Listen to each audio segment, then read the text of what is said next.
Yeah, I think many of my colleagues coming here thought that this issue was still a joke. They say power respects power. But what happens when a leader forgets where the line is drawn? At the G7 summit in La Malbaie, Quebec, things took a turn that no one expected.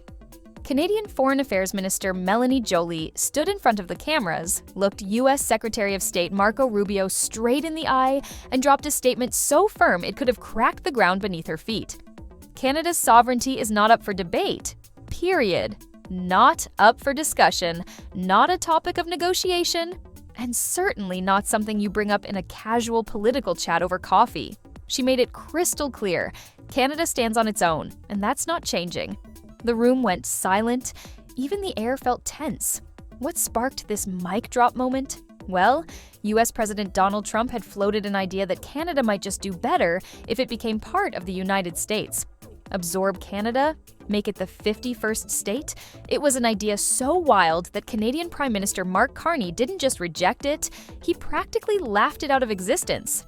We will never, in any way, shape, or form, be part of the United States, Carney declared, as if stating the obvious.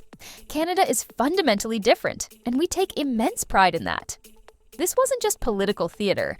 It was a reflection of something deeper, a nation's identity, a country's fight to remain exactly what it was meant to be.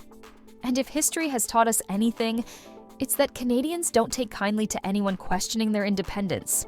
They've fought for it, built upon it, and now they're defending it with unwavering resolve. But let's be real, this wasn't just about words. Joly knew the weight behind them. She knew that every Canadian watching was silently nodding in agreement. And while the world watched, the message was clear.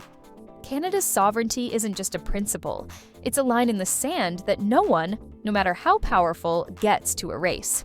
As tensions buzzed in the air, Joly shifted focus. The world is changing.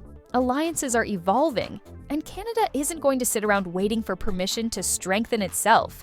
She highlighted the need for Canada to reduce reliance on the U.S. market, strengthen interprovincial trade, expand economic ties with Europe and Britain, build something unshakable, something that doesn't hinge on the whims of another nation. This moment, it was bigger than a press conference. It was a statement of defiance, a declaration of strength, and a warning all rolled into one. Because while history is full of countries that have bent under pressure, Canada just made it clear. It's not one of them.